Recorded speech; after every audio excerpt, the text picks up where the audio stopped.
Salut tout le monde, j'espère que vous allez bien. Aujourd'hui, je vous fais une vidéo qui est très différente de ce que j'ai l'habitude de faire. D'habitude, vous savez, je fais des tests, des reportages, des lives, etc. Et bien aujourd'hui, non, je vais vous raconter une mésaventure qui m'est arrivée à titre personnel et qui concerne justement le monde de la guitare électrique et qui peut vous concerner aussi à vous. Je viens enfin de sortir de cette mésaventure il n'y a pas longtemps. Et je vais vous donner au passage quelques trucs pour vous dire comment faire pour vous en dépêtrer si par hasard vous aussi ça vous arrivait. Tout commence le 30 mai 2023 lorsque je décide d'expédier par un transporteur bien connu qui fait partie du groupe La Poste. C'est pas La Poste même mais c'est un de ces groupes. Et donc dans ce carton j'envoie 3 guitares dans un seul et même gros carton. J'ai l'habitude de faire des cartons qui sont ultra blindés. Je sais très bien comment ça fonctionne dans les centres de tri, que ce soit les transporteurs, la poste ou les autres, tout ce que vous voulez.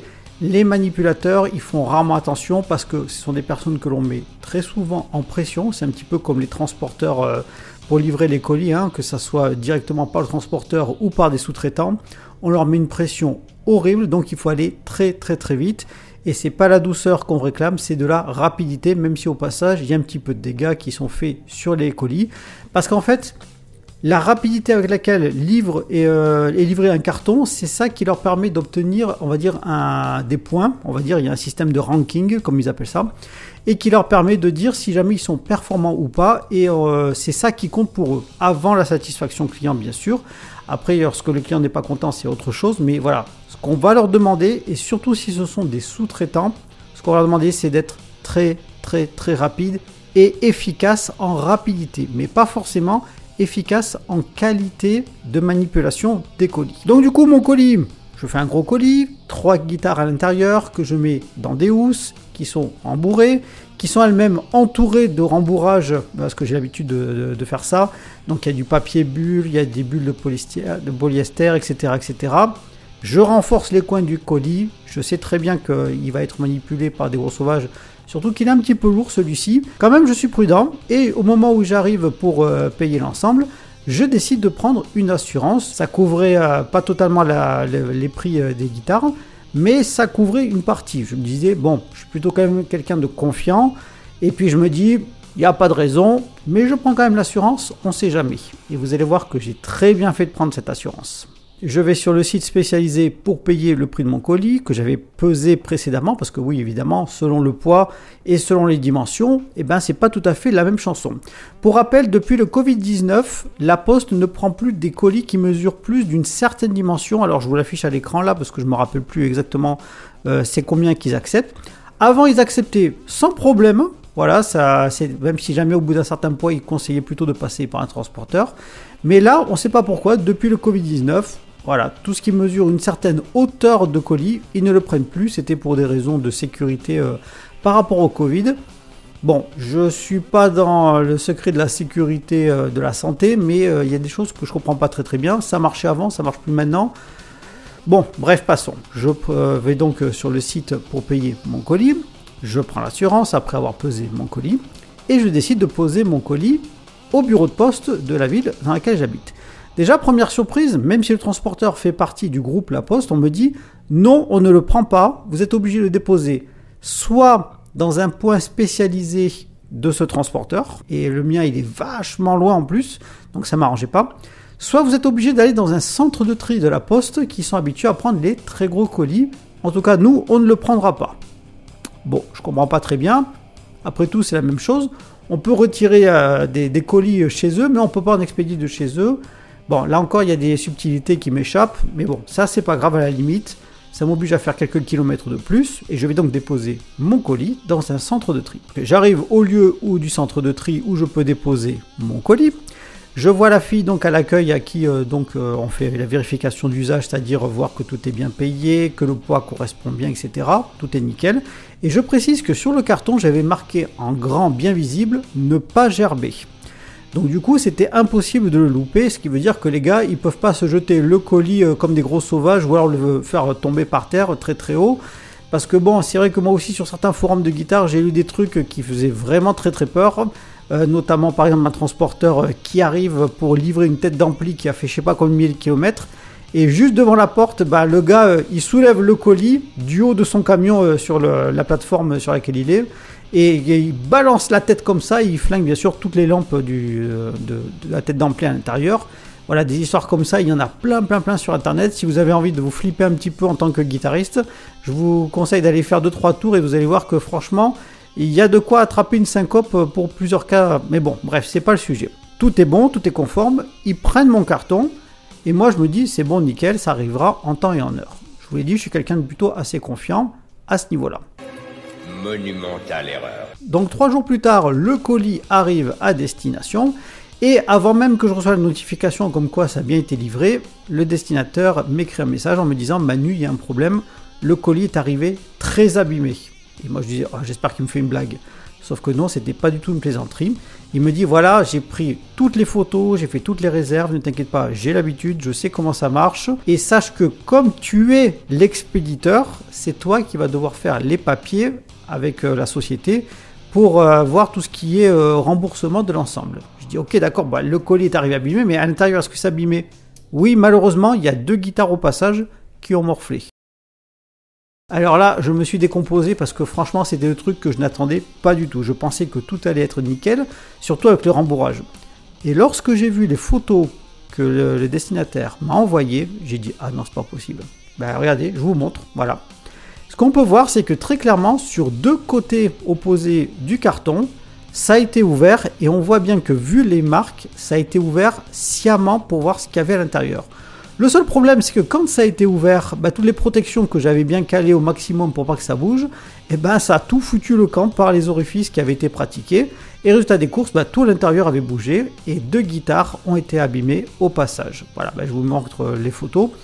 Et autant vous dire que là, j'ai vraiment eu les boules. Le destinataire a gardé les guitares pour preuve. Il a fait également tout plein de photos qui m'ont fait parvenir de mon côté. Et là, je disais, non mais c'est pas possible. Je vais pas pouvoir rester comme ça. Il faut que je contacte tout de suite la société qui s'est occupée du transport. Donc du coup, je vais sur le site. Déjà, le site est très mal fait, je tiens à le dire, dans le sens où pour déjà atteindre la page où il y a une réclamation, il faut essayer de trouver un petit peu où c'est. En cherchant un petit peu, on arrive à trouver, mais c'est fait exprès pour pas que vous ayez facilement la possibilité de parvenir à cette page. Je réussis enfin à trouver quelque chose pour pouvoir faire ouvrir un dossier. Je suis toute la procédure qui est en cours. On me donne un numéro de suivi de dossier. On me dit on rentrera en contact avec vous. Et là, l'attente a commencé. 2 jours, 3 jours, 1 semaine, 2 semaines et toujours pas de nouvelles. Là, je dis non, il y a un problème. Je contacte donc la société. Deuxième mauvaise surprise, je constate que pour les contacter par téléphone, c'est une horreur. En fait, tout ce que vous pouvez avoir, c'est un service client qui s'occupe de gérer tout ce qui est les demandes de devis, d'expédition, etc.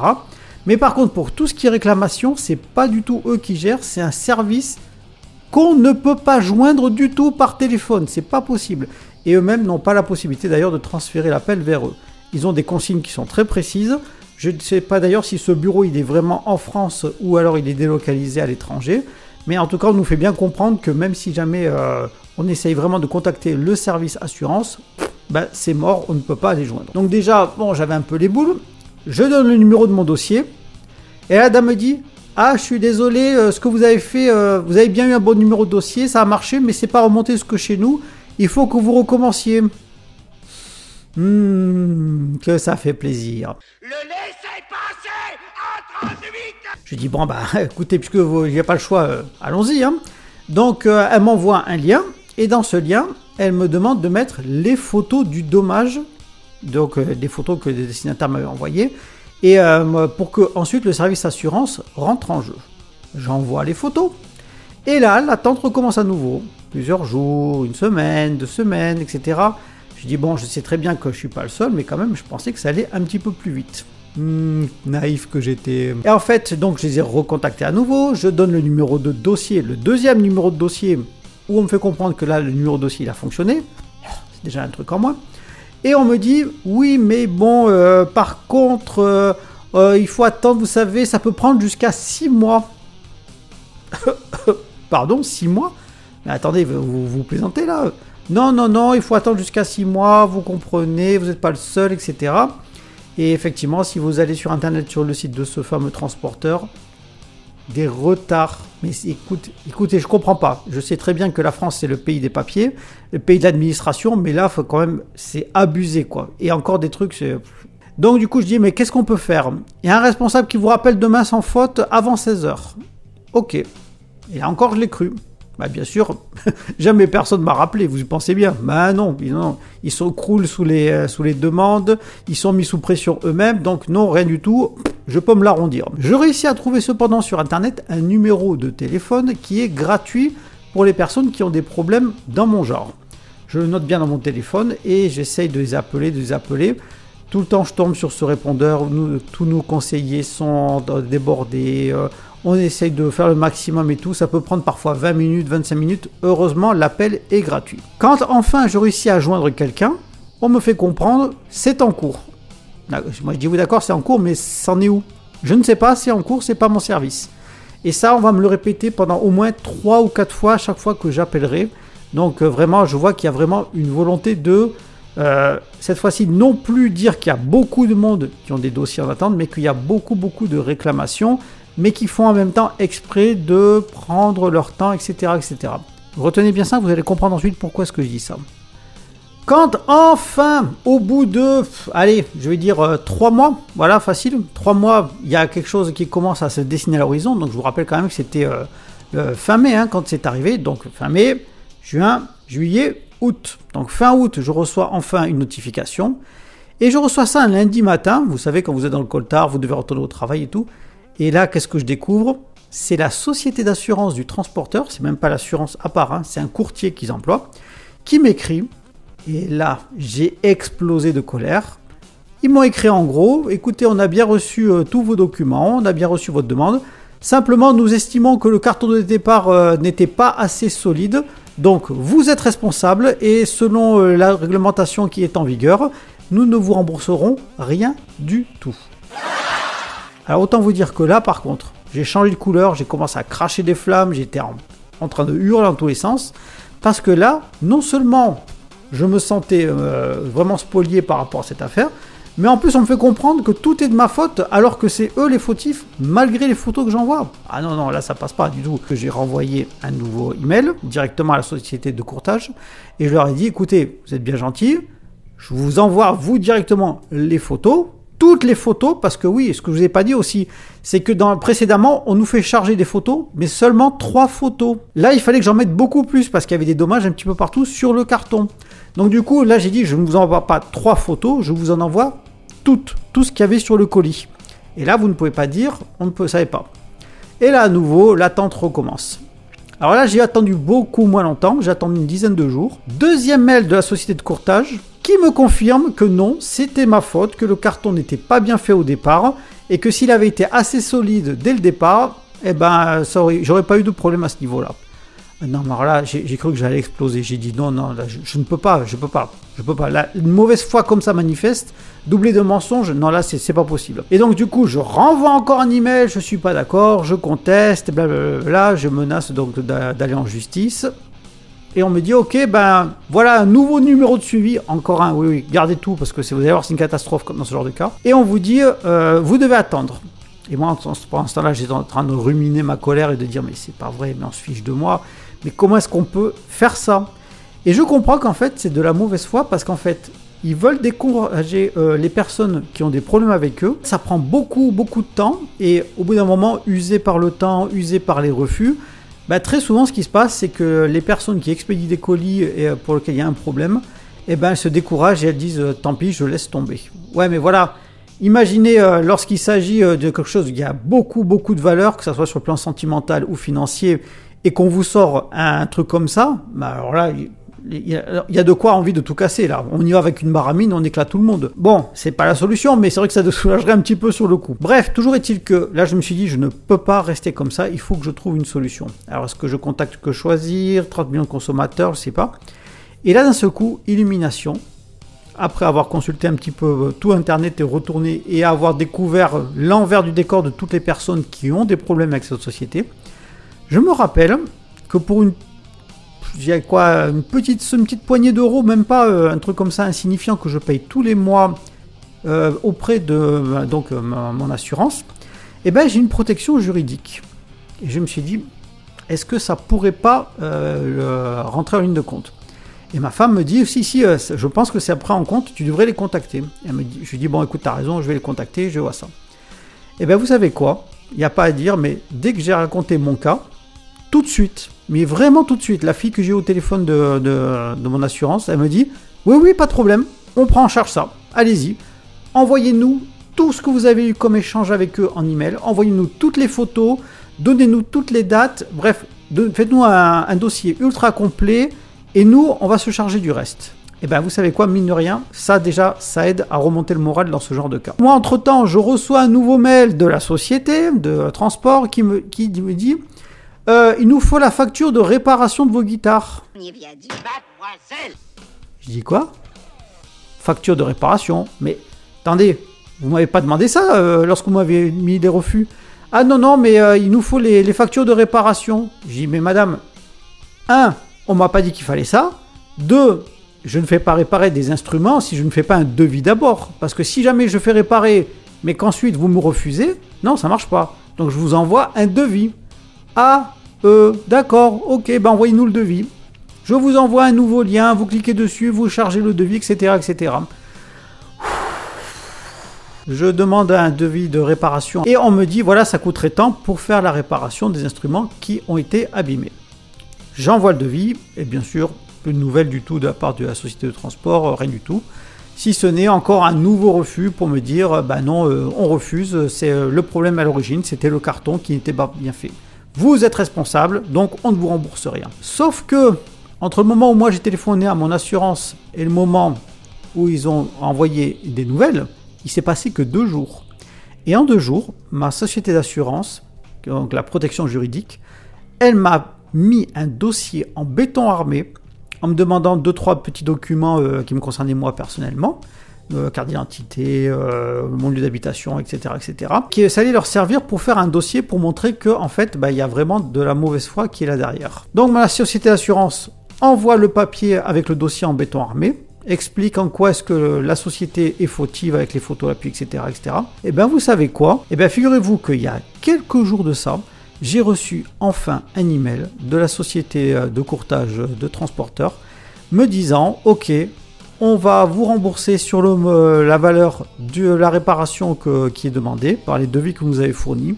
Vous nous envoyez un RIB, vous nous envoyez la fiche qu'on vous joint avec cet email et à partir de là, quand on vous aura remboursé, vous actez qu'à partir de là, vous ne pourrez plus faire de poursuites supplémentaires. » J'ai bien sûr tout de suite contacté mon assurance pour les tenir au courant. Ils ont dit oui, c'est bon, allez-y, acceptez parce que de toute façon, c'était ce qu'on vous avait demandé au départ, c'était ce qu'on a demandé nous aussi. Partez là-dessus et puis eux, ce qu'ils veulent, c'est être débarrassés de l'histoire. Mais voyez quand même, pratiquement 4 mois pour ce dossier, vraiment, c'est un truc de dingue. C'est un truc de dingue. Donc tout ça pour dire que est-ce que ça m'a vacciné de vouloir envoyer du matériel ou de vouloir acheter et de dire est-ce que vous pouvez m'envoyer du matériel? Eh bien je vais vous dire, j'ai longtemps cogité, pendant à peu près ces 3 mois là, qui ont les 3 premiers mois de cette histoire. Et pendant le dernier mois, je me suis dit non. Non, je ne peux pas dire que je vais arrêter parce que ça fait combien d'années que j'envoie, combien d'années que je reçois, qu'il n'y a pas de problème. C'est juste qu'il faut savoir que lorsqu'il y a certains problèmes qui arrivent lors de la livraison comme ça, il y a quelques astuces à connaître et ça, c'est le plus important. Donc moi, je vous ai dit que c'est grâce à ma protection juridique, que je remercie encore d'ailleurs chaleureusement pour avoir pris en compte le dossier, que tout s'est bien terminé. Mais il y a également quelques trucs que vous devez savoir. Les voici. La remise en main propre. Premièrement, vous avez choisi de ne pas faire d'envoi.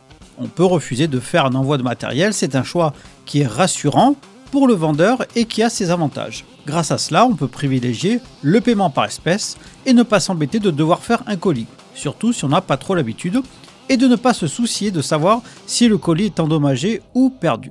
De plus, certains objets ne sont pas trop pratiques à vendre, comme par exemple un baffe 4x12, une tête d'ampli à lampe fragile, etc., etc. L'inconvénient de la remise en main propre, c'est que sur 10 acheteurs potentiels, cela retire automatiquement entre 6 à 8 personnes qui seraient intéressées selon le lieu géographique où l'on habite. À la limite, si un acheteur est réellement intéressé, on peut proposer de faire un peu de route et de se retrouver à mi-chemin pour remettre le colis et se faire payer sur place.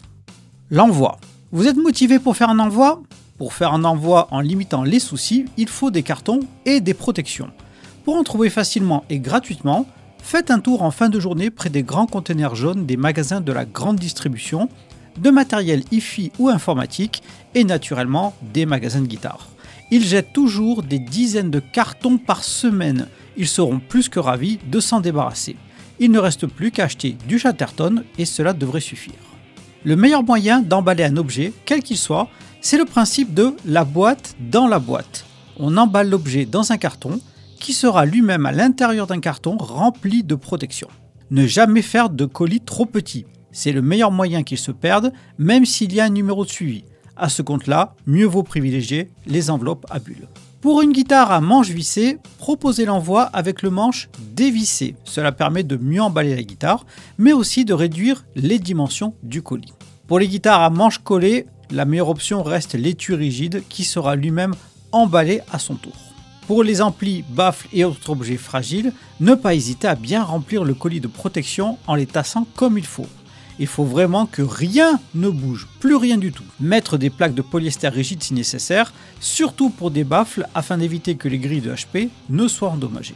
Prenez des photos montrant les étapes de l'emballage du matériel que vous allez expédier. Cela peut toujours vous sauver en cas de litige à l'arrivée, soit avec le destinataire, soit avec le transporteur. Toujours souscrire à une assurance. Toujours. Ne jamais déroger à cette règle. Même si cela prend du temps, même si jamais c'est pénible, même si jamais il y a des désaccords avec le transporteur, cela sert aussi de preuve avec une valeur indicative du matériel qui a été endommagé. Si on envoie du matériel qui a été acheté neuf, gardez précieusement toutes les factures d'origine. Même une simple impression d'écran du paiement PayPal que vous avez fait peut vous aider dans certains cas. À la fin du colis bien fermé, ne pas hésiter à l'entourer de film noir. Cela permettra d'éviter les regards indiscrets. Après expédition, conservez précieusement le bordereau de remise de colis avec le numéro de suivi. Vous pouvez passer par des sociétés alternatives comme CoColis qui proposent de faire du covoiturage de matériel. C'est comme Blablacar, mais sauf qu'au lieu de transporter des personnes, on transporte du matériel. Gardez à l'esprit qu'en cas de litige avec un transporteur, c'est toujours l'expéditeur qui est légalement responsable. Au moment où vous allez récupérer votre colis, que ce soit en main propre par un livreur ou alors lorsque vous allez le récupérer au centre de tri ou de livraison, il faut absolument que vous exigiez de vérifier le carton avant de l'accepter et de l'ouvrir. Vous allez voir que la personne en face de vous va faire la tête ou alors va râler parce que ça va la mettre en retard ou alors qu'elle n'est pas d'accord, etc. Mais sachez que c'est un droit que vous avez parce que si jamais il y a le moindre problème, ça veut dire que ça a été fait pendant la livraison. Donc même si la personne en face de vous râle, surtout vous demandez à ouvrir le carton. Pour finir, restez serein. Ce n'est pas parce que vous expédiez quelque chose qu'il va forcément y avoir un problème. Au contraire, il y a des tonnes et des tonnes de colis qui arrivent en très bon état et à temps sans le moindre souci tous les jours. Alors il n'y a pas de raison que ce soit le vôtre. Ça pourrait arriver, mais ce n'est pas le dit. Donc restez zen.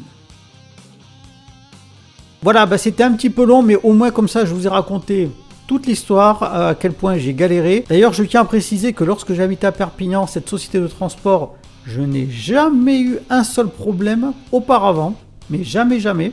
Alors que depuis que je suis à Toulouse, je ne fais qu'entendre des personnes en me disant au secours, au secours. Voilà, donc c'est bien pour dire aussi que je pense que selon les endroits où les colis sont déposés, il y en a qui sont très minutieux et il y en a d'autres, ce sont des sagouins. Donc est-ce que c'est régional ou pas? Dites-moi d'ailleurs vous en commentaire qu'est-ce que vous en pensez. Et dites-moi aussi d'ailleurs, est-ce que vous avez déjà eu ce genre de problème avec des transporteurs qui vous ont fait la misère? Est-ce que ce que vous lisez sur internet, ça vous a dissuadé de vouloir envoyer du matériel? Et est-ce que vous pensez d'ailleurs, par exemple, comme ce qu'on peut voir sur tous les grands sites de vente, quand on voit marqué remise en main propre seulement, est-ce que vous comprenez les personnes, sachant quand même que ça les limite à 80% des personnes qu'elles pourraient toucher pour vendre leur matériel. En tout cas pour moi tout est bien qui finit bien, j'espère que si ça vous est arrivé, c'est aussi le cas ou du moins que c'est en bonne voie. D'ici là je vous dis à la prochaine fois pour une vidéo un peu plus rigolote et je vous dis à très bientôt. Ciao.